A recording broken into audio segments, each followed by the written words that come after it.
أعوذ بالله من الشيطان الرجيم. وما أنزلنا على قومه من بعده من جند من السماء وما كنا منزلين إن كانت إلا صيحة واحدة فإذا هم خالدون حسرة على العباد ما يأتيهم من رسول إلا كانوا به يستهزئون. ألم يروا كم أهلكنا قبلهم من القرون أنهم إليهم لا يرجعون. وإن كل لما جميع لدينا محضرون. وآية لهم الأرض الميتة أحييناها وأخرجنا منها حبا فمنه يأكلون. وجعلنا فيها جنات من نخيل وأعناب وفجرنا فيها من العيون ليأكلوا من ثمره وما عملته أيديهم أفلا يشكرون. سبحان الذي خلق الأزواج كلها مما تنبت الأرض ومن أنفسهم ومما لا يعلمون. وآية لهم الليل نسلخ منه النهار فإذا هم مظلمون. الشمس تجري لمستقر لها ذلك تقدير العزيز العليم. والقمر قدرناه منازل حتى عاد كالعرجون القديم. الشمس ينبغي لها أن تدرك القمر ولا الليل سابق النهار وكل في فلك يسبحون. وآية لهم أنا حملنا ذريتهم في الفلك المشحون وخلقنا لهم من مثله ما يركبون. وإن نشأ نغرقهم فلا صريخ لهم ولا هم ينقذون إلا رحمة منا ومتاعا إلى حين. إذا قيل لهم اتقوا ما بين أيديكم وما خلفكم لعلكم ترحمون. وما تأتيهم من آية من آيات ربهم إلا كانوا عنها معرضين. وإذا قيل لهم أنفقوا مما رزقكم الله قال الذين كفروا للذين آمنوا أنطعم من لو يشاء الله أطعمه إن أنتم إلا في ضلال مبين. ويقولون متى هذا الوعد إن كنتم صادقين. ما ينظرون إلا صيحة واحدة تأخذهم وهم يخصمون. لا يستطيعون توصية ولا إلى أهلهم يرجعون. ونفخ بالصور فإذا هم من الأجداث إلى ربهم ينسلون. قالوا يا ويلنا من بعثنا من مرقدنا هذا ما وعد الرحمن وصدق المرسلون. إن كانت إلا صيحة واحدة فإذا هم جميع لدينا محضرون. فاليوم لا تظلم نفس شيئا ولا تجزون إلا ما كنتم تعملون. إن أصحاب الجنة اليوم في شغل باكرون. وأزواجهم في ظلال على الأرائك متكئون. لهم فيها فيها فاكهة ولهم ما يدعون سلام قولا من رب رحيم وامتازوا اليوم أيها المجرمون ألم أعهد إليكم يا بني آدم ألا تعبدوا الشيطان إنه لكم عدو مبين وأن اعبدوني هذا صراط مستقيم ولقد أضل منكم جبلا كثيرا أفلم تكونوا تعقلون هذه جهنم التي كنتم توعدون اتلوها اليوم بما كنتم تكفرون اليوم نختم على أفواههم وتكلمنا أيديهم وتشهد أرجلهم بما كانوا يكسبون ولو نشاء لطمسنا على أعينهم فاستبقوا الصراط فأنى يبصرون ولو نشاء لمسخناهم على مكانتهم فما استطاعوا مضيا ولا يرجعون ومن نعمره ننكسه في الخلق أفلا يعقلون وما علمناه الشعر وما ينبغي له إن هو إلا ذكر وقرآن مبين ينذر من كان حيا ويحق القول على الكافرين أولم يروا أنا خلقنا لهم مما عملت أيدينا أنعاما فهم لا يعرفون وذللناها لهم فمنها ركوبهم ومنها يأكلون ولهم فيها منافع ومشارب أفلا يشكرون اتخذوا من دون الله آلهة لعلهم ينصرون لا يستطيعون نصرهم وهم لهم جند محضرون لا يحزنك قولهم إنا نعلم ما يسرون وما يعلنون ولا يحزنك قولهم إنا نعلم ما يسرون وما يعلنون أولم ير الإنسان أنا خلقناه من نطفة فإذا هو خصيم مبين وضرب لنا مثلا ونسي خلقه قال من يحيي العظام وهي رميم قل يحييها الذي أنشأها أول مرة وهو بكل خلق عليم الذي جعل لكم من الشجر الأخضر نارا فإذا أنتم منه توقدون وليس الذي خلق السماوات والأرض بقادر على أن يخلق مثلهم بلى وهو الخلاق العليم إنما أمره إذا أراد شيئا أن يقول له كن فيكون فسبحان الذي بيده ملكوت كل شيء وإليه ترجعون فسبحان الذي بيده ملكوت كل شيء وإليه ترجعون بسم الله الرحمن الرحيم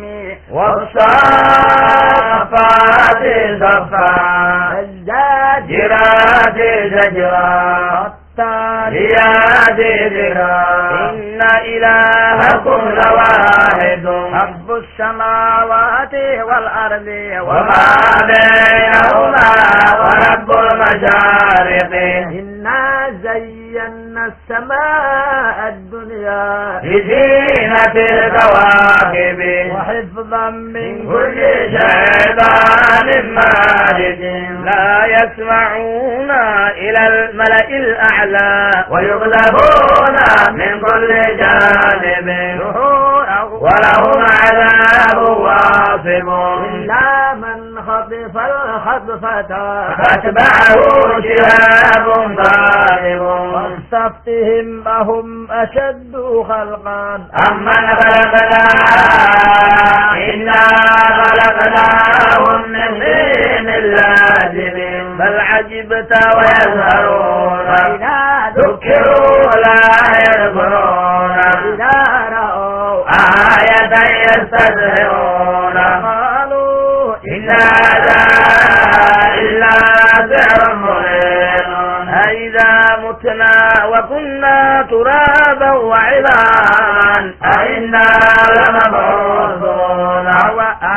وآباؤنا الأولون قل نعم وأنتم داخلون إنما هي زجرة واحدة فإذا هم ينظرون وقالوا يا ويلنا هذا يوم الدين هذا يوم الفصل الذي كنتم به تكذبون احشروا الذين ظلموا وأزواجهم وما كانوا يعبدون من دون الله فادوهم إلى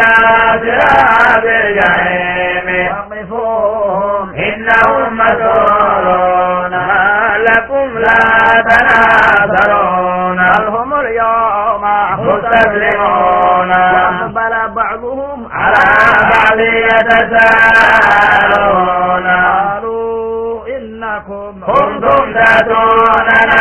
عن اليمين قالوا بل لم تكونوا مؤمنين وما كان لنا عليكم من سلطان بل كنتم قوما طاغين وحق علينا قول ربنا إنا لذائقون فغويناكم إنا كنا غاوين فإنهم يومئذ بالعذاب مشتركون كذلك نفعل بالمجرمين إنهم كانوا إذا قيل لهم لا إله إلا الله يستكبرون يقولون أئنا لتاركون آلهتنا لشاعر مجنون بل جاء بالحق وصدق المرسلين إنكم لذائق العذاب الأليم وما تجزون إلا ما كنتم تعملون عباد الله المخلصين أولئك لهم رزق معلوم وهم مغرمون جنات النعيم على سرر متقابلين يطاف عليهم بكأس من معين بيضاء لذة للشاربين فيها قول ولا هم عنها ينزفون عندهم آخرات الطرفين كأنهن بيض مكنون أقبل بعضهم على بعض يتساءلون قال قائل منهم إني كان لي قرين يقول إنك لمن المصدقين إذا متنا وكنا ترابا وعظاما إنا لمدينون قال هل أنتم مطلعون طلع فرأوا في سواء الجحيم قال كلا إن كنت لترسل لولا نعمة ربي لكنت من المحضرين فما نحن بميتين إلا موتتنا الأولى وما نحن بمعذبين إن هذا لو الفوز العظيم لمثل هذا فليعمل العاملون ذلك خير نزلا أم شجرة الزقوم إنا جعلناها فتنة للظالمين إنها شجرة تخرج في أصل الجحيم طلعها كأنه رؤوس الشياطين وإنهم لآكلون منها فمالئون منها البطون ثم إن لهم عليها تشوبا من حميم ثم إن مرجعهم لإلى الجحيم إنهم ألفوا آباءهم ضالين هم على آثارهم يرعون لقد ضل قبلهم أكثر الأولين ولقد أرسلنا فيهم منذرين فانظر كيف كان عاقبة المنذرين عباد الله المخلصين لقد نادانا نوح فلنعم المجيبون نجيناه وأهله من الكرب العظيم وجعلنا ذريته هم الباقين تركنا عليه في الآخرين سلام على نوح في العالمين كذلك نجزي المحسنين إنه من عبادنا المؤمنين ثم ربنا الآخرين من شيعته إبراهيم جاء ربه بقلب سليم إذ قال لأبيه وقومه ماذا تعبدون إفكا آلهة دون الله تريدون ما ظنكم برب العالمين نظرة في النجوم فقال إني سقيم وتولوا عنه مدبرين فراغ إلى ليدهم فقال لا تكفرون لكم لا تمسكون فراغ عليهم ضربا باليمين أقبلوا إليه يزفون قال أتعبدون بدون ما تنحتون الله خلقكم وما تعملون قالوا ابنوا له بنيانا فالقوه في الجحيم فأرادوا به كيدا فجعلناهم الأسفلين وقال إني ذاهب إلى ربي سيهدين هب لي من الصالحين فبشرناه بغلام حليم فلما بلغ معه السعي قال يا بني إني أرى في المنام أني أذبحك فانظر ماذا ترى قال يا أبت افعل ما تؤمر ستجدني إن شاء الله من الصابرين فلما أسلم وتله للجبين وناديناه يا إبراهيم قد صدقت الرؤيا إنا كذلك نجزي المحسنين إن هذا له البلاء المبين وفديناه بذبح عظيم وتركنا عليه في الآخرين سلام على إبراهيم ذلك نجزي المحسنين إنه من عبادنا المؤمنين وبشرناه بإسحاق نبيا من الصالحين وباركنا عليه وعلى إسحاق ومن ذريتهما محسن وظالم لنفسه مبين ولقد مننا على موسى وهارون ونجيناهما وقومهما من الكرب العظيم ونصرناهم فكانوا هم الغالبين وآتيناهما الكتاب المستقيم وهديناهما الصراط المستقيم وتركنا عليهما بالآخرين سلام على موسى وهارون إنا كذلك نجزي المحسنين إنهما من عبادنا المؤمنين إن إلياس لمن المرسلين قال لقومه تتقون أتدعون بعدا وتدعون أحسن الخالقين الله ربكم ورب آبائكم الأولين كذبوه فإنهم لمحضرون عباد الله المخلصين وتركنا عليه في الآخرين سلام على إبراهيم كذلك نجزي المحسنين من عبادنا المؤمنين وإنه ضل من المرسلين إذ نجيناه وأهله أجمعين عجوزا بالغافلين دمرنا الآخرين وإنكم لتمرون عليهم مصبحين وبالليل أفلا تعقلون إن يونس نزل من المرسلين أبقى إلى الفلك المشهور فساهم وكان من المدحضين فتكمه الحوت الحوت وهو مليم لولا أنه كان من المسبحين لبث في بطنه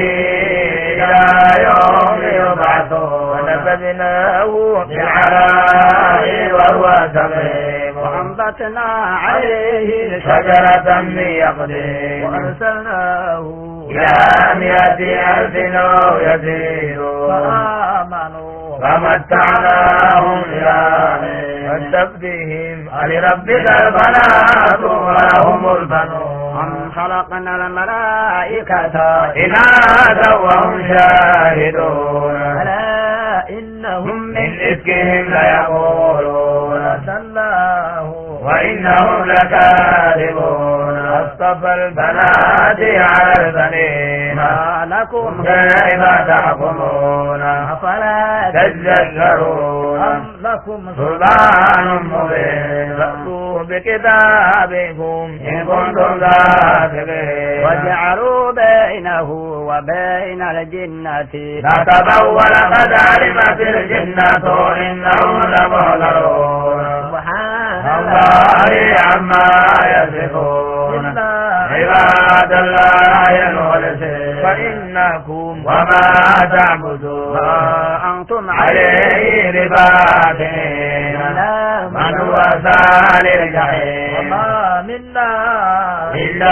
له مقام معلوم وإنا لنحن الصافون وإنا لنحن المسبحون إن كانوا ليقولون أن عندنا ذكرا من الأولين لكنا عباد الله المخلصين وكفروا به فسوف يعلمون فقد سبقت كلمتنا لعبادنا المرسلين لهم المنصور وإن جندنا لهم الغالبون فتول عنهم حتى حين وأبصرهم فسوف يبصرون بعذاب إلى يستعجلون وإذا نزل بساحتهم فساء المنذرين وتول عنهم حتى حين وأبصر فسوف يبصرون سبحان ربك رب العزة عما يصفون وسلام على المرسلين والحمد لله رب العالمين وسلام على المرسلين والحمد لله رب العالمين بسم الله الرحمن الرحيم صاد والقرآن ذي الذكر بل الذين كفروا بعزة وشقاق كم أهلكنا من قبلهم من قرن فنادوا ولا تعين مناص وعجبوا أن جاءهم منذر منهم وقال الكافرون هذا ساحر كذاب أجعل الآلهة إلها واحدا إن هذا لشيء عجاب وانطلق الملأ منهم أن امشوا واصبروا على آلهتكم إن هذا لشيء يراد ما سمعنا بهذا في الملة الآخرة إن هذا إلا اختلاق أنزل عليه الذكر من بيننا بل هم في شك من ذكره بل لما يذوقوا عذابه أم عندهم خزائن رحمة ربك العزيز الوهاب أم لهم ملك السماوات والأرض وما بينهما فليركبوا في الأسباب جند ما هنالك مهزوم من الأحزاب كذبت قبلهم قوم نوح وعاد وفرعون وثمود وقوم لوط وأصحاب أولئك أولئك الأحزاب إن كل إلا كذب الرسل فحق عقابه وما ينظر هؤلاء إلا لا صيحة واحدة ما لها من فواضح وقالوا ربنا عجل لنا قطنا قبل يوم حسابه اصبر على ما يقولون واذكر عبدنا داود عليك إنه أواب إنا سخرنا الجبال معه يسبحنا بالعشي والإشراق والطير محشورة كل له أواب وشددنا ملكه وآتيناه الحكمة وفصل الخطاب وهل أتاك نبأ الخصم إذ تسوروا المحراب اتخذوا على داود ففزع منهم قالوا لا تخف خصمان بغى بعضنا على بعض فاحكم بيننا بالحق ولا تشرك وهدنا إلى سواء الصراط إن هذا أخي له 99 نعجة ولي نعجة واحدة فقال أخبرني وعزني بالخطاب قال لقد ظلمك بسؤال نعجتك إلى نعاجه وإن كثيرا من الخلطاء ليبغي بعضهم على بعض إلا الذين آمنوا وعملوا الصالحات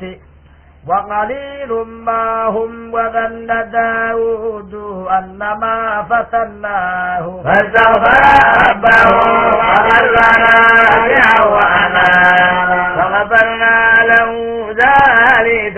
وإن له عندنا لزلفى وحسن مآب يا داود إنا جعلناك خليفة في الأرض فاحكم بين الناس بالحق ولا تتبع الهوى فيضلك عن سبيل الله إن الذين يضلون عن سبيل الله لهم عذاب شديد بما نسوا يوم الحساب وما خلقنا السماء والأرض وما بينهما باطلا ذلك ظن الذين كفروا فويل للذين كفروا من النار أم نجعل الذين آمنوا وعملوا الصالحات كالمفسدين في الأرض أم نجعل المتقين كالفجار كتاب أنزلناه إليك مبارك ليدبروا آياته ويتذكر أولو الألباب وهبنا لداود سليمان نعم العبد إنه أواب عرض عليه بالعشي الصافنات الجياد وقال إني أحببت حب الخير عن ذكر ربي حتى توارت الحجاب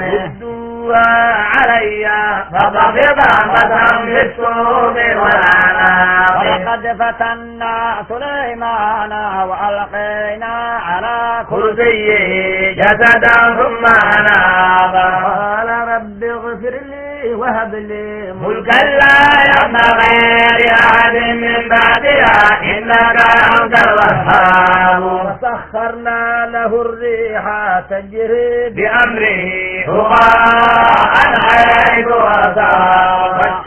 والشياطين كل بناء وغواص وآخرين مقرنين في الأسباب هذا عطاؤنا فمن أمسك بغير حساب وإن له عندنا لزلفى وحسن مآب واذكر عبدنا أيوب إذ نادى ربه أني مسني الشيطان بحسن وعذاب وحكم برجلك هذا بغدة بارد وشراب ووهبنا له أهله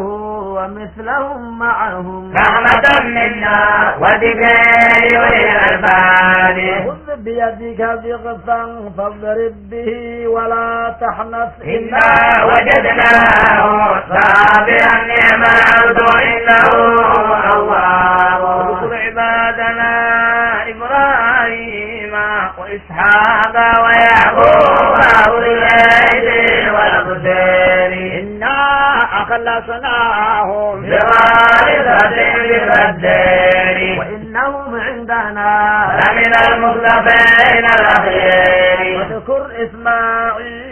واليسع وذا الكبر وكل من الأخيار هذا ذكر وإن للمتقين على حسن باب جنات عدن مفتحة لهم الأبواب متكئين فيها يدعون فيها بفاكهة كثيرة وشراب وعندهم مقاصد صراط الطرف أتراب هذا ما يوعدون اليوم حساب إن هذا لرزقنا ما له من نفاد هذا وإن للطاغين لشر مآب جهنم يصلونها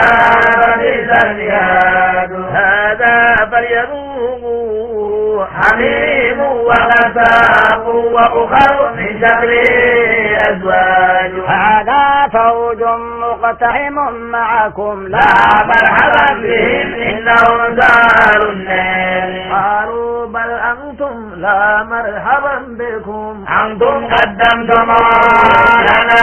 فبئس النار قالوا ربنا من قدم لنا هذا فزدوا عذابا ضعفا في النار وقالوا ما لنا لا نرى رجالا كنا نعدهم من الأشرار اتخذناهم سخريا أم ذهبت عنهم الأبصار إن ذلك لحق تخاصم أهل النار وإنما أنا منذر وما من إله إلا الله الواحد القهار رب السماوات والأرض وما بينهما العزيز الغفار قل هو نبأ عظيم أنتم عنه معرضون ما كان لي من علم بالملأ الأعلى إذ يختصمون ما كان لي من علم بالملأ الأعلى إذ يختصمون إن يوحى إلي إلا أنما أنا نبي مبين إذ قال ربك للملائكة إني خالق بشرا من ديني إذا سويته ونفخت فيه من روحي فقعوا له ساجدين فسجد ملائكة كلهم أجمعون إلا إبليس استكبر وكان من الكافرين قال يا إبليس ما منعك أن تسجد لما خلقت بيدي استكبرت أم كنت من العالين قال أنا خير منه خلقتني من نار وخلقته من طين قال فاخرج منها فإنك رجيم وإن عليك لعنتي إلى يوم الدين قال ربي فانظرني إلى يوم يبعثون فإنك من المنظرين يوم الوقت المعلوم قال فبعزتك لأغوينهم أجمعين إلا عبادك منهم المخلصين قال فالحق والحق أقول لأملأن جهنم منك وممن تبعك منهم أجمعين ما أسألكم عليه من أجل وما أنا من المتكلفين إن هو إلا ذكر للعالمين ولتعلمن نباه بعد حين ولتعلمن نباه بعد حين بسم الله الرحمن الرحيم تنزيل الكتاب من الله العزيز الحكيم إنا أنزلنا إليك الكتاب بالحق فاعبد الله مخلصا له الدين ألا لله الدين الخالص والذين اتخذوا من دونه أولياء ما نعبدهم إلا ليقربونا إلى الله زلفى إن الله يأمر بينهم فيما هم فيه يختلفون إن الله لا يهدي من هو كاذب كفار لو أراد الله أن يتخذ ولدا لاصطفى مما يخلق ما يشاء سبحانه هو الله الواحد القهار خلق السماوات والأرض بالحق يكور الليل على النهار ويكور النهار على الليل وسخر الشمس والقمر كل يجري لأجل مسمى ألا هو العزيز الغفار خلقكم من نفس واحدة ثم جعل منها زوجها وأنزل لكم من الأنعام 8 أزواج يخلقكم في بطون أمهاتكم خلقا من بعد خلق في ظلمات 3 ذلكم الله ربكم له الملك لا إله إلا هو فأنا تضربون إن تكفروا فإن الله غني عنكم ولا يرضى لعباده الكفر وإن تشكروا يرضه لكم ولا تزروا وازرة وزر أخرى ثم إلى ربكم مرجعكم فينبئكم بما كنتم تعملون إنه عليم بذات الصدور وإذا مس الإنسان ضر دعا ربه منيبا إليه ثم إذا خوله نعمة منه نسي ما كان يدعو إليه من قبل وجعل لله أندادا ليضل عن سبيله قل تمتع بكفرك قليلا إنك من أصحاب النار أمن هو قانت آناء الليل ساجدا وقائما يحذر الآخرة ويرجو رحمة ربه قل هل يستوي الذين يعلمون والذين لا يعلمون إنما يتذكر أولو الألباب قل يا عبادي الذين آمنوا اتقوا ربكم للذين أحسنوا في هذه الدنيا حسنة وأرض الله واسعة إنما يوفى الصابرون يقدرون أجرهم بغير حساب إني أمرت أن أعبد الله مخلصا له الدين وأمرت لأن أكون أول المسلمين إني أخاف إن عصيت ربي عذاب يوم عظيم الله أعبد مخلصا له ديني فاعبدوا ما شئتم من دونه قل إن الخاسرين الذين خسروا أنفسهم وأريهم يوم القيامة ألا ذلك هو الخسران المبين لهم من فوقهم ظلل من النار ومن تحتهم ظلل ذلك يخوف الله به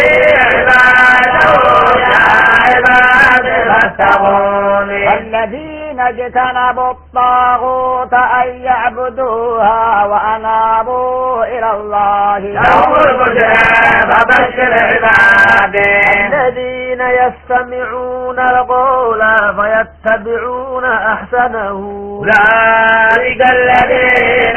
هداهم الله وأولئك هم أولو الألباب أفمن حق عليه كلمة العذاب أفأنت تنظر من في النار لكن الذين اتقوا ربهم لهم غرف من فوقها غرف مبنية تجري من تحتها الأنهار وعد الله لا يخلف الله الميعاد ألم تر أن الله أنزل من السماء ماء فسلكه ينابيع في الأرض ثم يخرج به زرعا مختلفا ألوانه ثم يهيج فتراه مصفرا ثم يجعله حطاما إن في ذلك لذكرى لأولي الألباب أفمن شرح الله صدره للإسلام فهو على نور من ربه فويل للقاسية قلوبهم من ذكر الله أولئك في ضلال مبين الله نزل أحسن الحديث كتابا متشابها مثانيا تقشعر منه جلود الذين يخشون ربهم ثم تلين جلودهم وقلوبهم إلى ذكر الله ذلك هدى الله يهدي به من يشاء ومن يضلل الله فما له من هاد ومن يضلل الله فما له من هاد أفمن يتقي بوجهه سوء العذاب يوم القيامة وقيل للظالمين ذوقوا ما كنتم تكسبون كذب الذين من قبلهم فأتاهم العذاب من حيث لا يشعرون فأذاقهم الله الخزي في الحياة الدنيا ولعذاب الآخرة أكبر لو كانوا يعلمون ولقد ضربنا للناس في هذا القرآن من كل مثل لعلهم يتذكرون قرآنا عربيا غير ذي عوج لعلهم يتقون فاللهم مثلا رجلا فيه شركاء متشاكسون ورجلا سالما لرجل هل يستويان مثلا الحمد لله فأكثرهم لا يعلمون إنك ميت وإنهم ميتون ثم إنكم يوم القيامة عند ربكم تختصمون